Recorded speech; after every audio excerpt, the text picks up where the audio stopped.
ایک دفعہ کی بات ہے، کسی گاؤں میں ایک کالو کوا رہتا تھا۔ کالو کوا بہت ہی امیر تھا، لیکن کالو کوے میں ایک برائی تھی، وہ شیخیاں بہت مارتا تھا۔ مطلب ایسے ہی بڑی بڑی باتیں کرتا تھا، بڑائیاں مارنے کا اس کو بہت شوق تھا۔ اپنے امیر ہونے کی شیخیاں ہر وقت مارتا رہتا تھا۔ کالو کوے کو اپنے امیر ہونے پر بہت ہی ناز تھا، وہ اپنی زندگی میں بہت ہی خوش تھا۔ کالو کوا بہت امیر تھا، اس لیے کبھی کبھار وہ غریب پرندوں کی مدد کر دیا کرتا تھا، اس لیے وہ پرندے بھی اکثر کالو کوے سے مدد مانگنے کے لیے آتے۔ کالو کوا سیٹھ، میری مدد کرو، میں بہت بھوکا ہوں، مجھے اتنے دانے دے دو کہ میں بھی پیٹ بھر کر کھا لوں اور میرے گھر میں بھی سب بھوکے ہیں وہ بھی کھا لے۔ کالو کوا طوطے کی مدد تو کرنا چاہتا تھا، لیکن اس کے دل میں کچھ اور ہی چل رہا تھا۔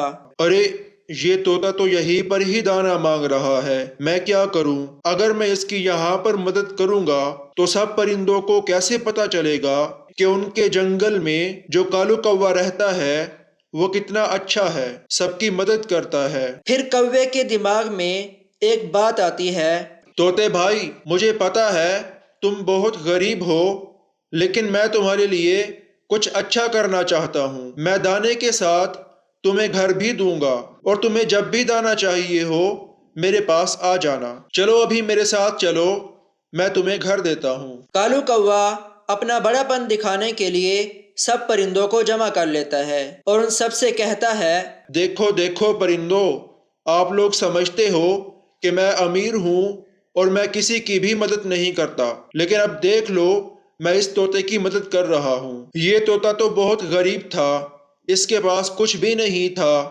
میں نے اسے گھر دیا ہے اور یہ سارا دانہ بھی میں ہی اسے دے رہا ہوں۔ اس طوطے کی پہلے کوئی بھی عزت نہیں تھی، لیکن اس کے پاس اب گھر ہے، اس کی عزت بھی بڑھ گئی، اور وہ بھی صرف میری وجہ سے۔ کالو کوے کی باتیں طوطے کو زہر لگ رہی تھی، لیکن بیچارہ غربت کے مارے کچھ بول بھی نہ سکا۔ پھر سارے پرندے اپنے اپنے گھر چلے گئے۔ ایسے ہی کالو کوا روزانہ اپنا بڑا پن دکھاتا ہی رہتا۔ کافی دنوں سے کوے کو اپنا بڑا پن دکھانے کا موقع ہی نہیں مل رہا تھا، اس لیے کالو کوے کو ادھورا ادھورا لگ رہا تھا۔ ارے مجھے ادھورا ادھورا کیوں محسوس ہو رہا ہے؟ کوئی مجھے پوچھنے ہی نہیں آ رہا ہے۔ اچھا، میں آج کل اپنا بڑا پن نہیں دکھا پا رہا ہوں، اس لیے تو سب مجھے پسند ہی نہیں کر رہے۔ لیکن کیا کروں، مجھے کوئی موقع بھی تو نہیں مل رہا کہ میں اپنا بڑا پن دکھا کر اپنی عزت بڑھا سکوں۔ وہی ساتھ ہی ٹنٹنی چڑیا اپنے بچے کے ساتھ رہتی تھی۔ ٹنٹنی چڑیا کا بچہ